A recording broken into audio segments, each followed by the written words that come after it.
আসসালামু আলাইকুম ভিউয়ার্স, কেমন আছেন? আশা করি সবাই অনেক ভালো আছেন। অনেক দিন পর চলে আসলাম।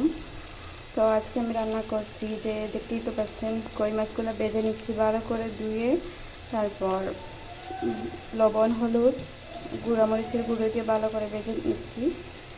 আর এই দিক দিয়ে আমি এই যে বসিয়ে দিছি, তেল দিচ্ছি পরিমাণ মতো। আর এখানে আমি কুচি করে কাটা পেঁয়াজ দিয়ে দিচ্ছি। এখন আমি একটু